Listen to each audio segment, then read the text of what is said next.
الكبير من الجنود. وهذه التعزيزات الكبيرة كانت في مواجهتها مسدس في مواجهة مخرز الاحتلال وعدوانه على أبناء شعبنا. كلنا آليات عسكرية هنا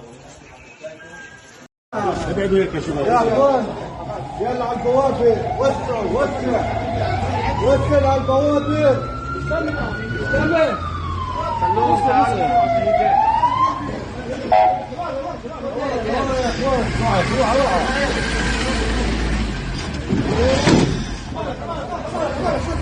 خلي يبعد عن الباب. اسمع